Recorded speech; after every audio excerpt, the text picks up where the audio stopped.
箴言和合本第24章1至34節，你不要嫉妒惡人，也不要起意與他們相處，因為他們的心圖謀強暴，他們的口談論奸惡。房屋因智慧建造，又因聰明立穩，其中因知識充滿各樣美好寶貴的財物。智慧人大有能力，有知識的人力上加力。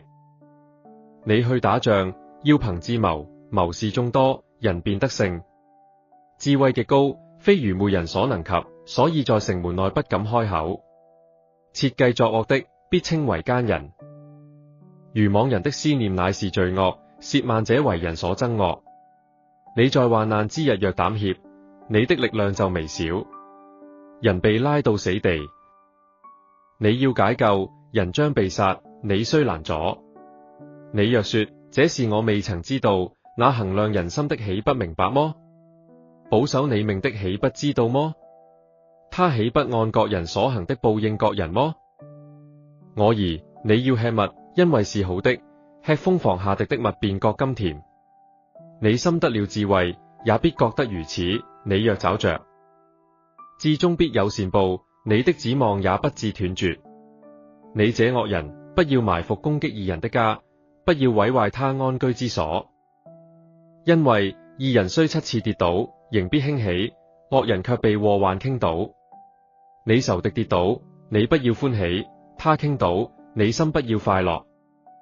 恐怕耶和華看見就不喜悅，將怒氣從仇敵身上轉過來。不要為作惡的心懷不平，也不要嫉妒惡人，因為惡人終不得善報，惡人的燈也必熄滅。我兒，你要敬畏耶和華與君王，不要與反覆無常的人結交，因為他們的災難必忽然而起。耶和華與君王所施行的毀滅，誰能知道呢？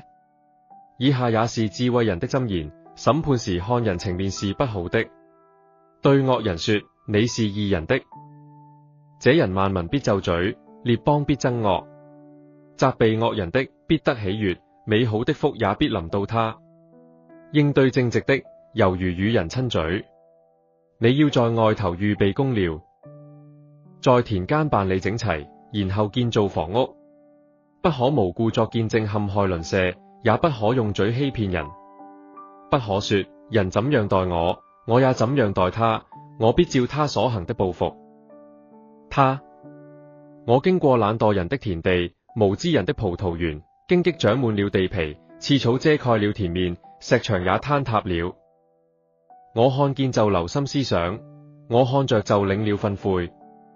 在睡片時，打盹片時，抱着手躺臥片時，你的貧窮就必如強盜速來，你的缺乏仿佛拿兵器的人來到。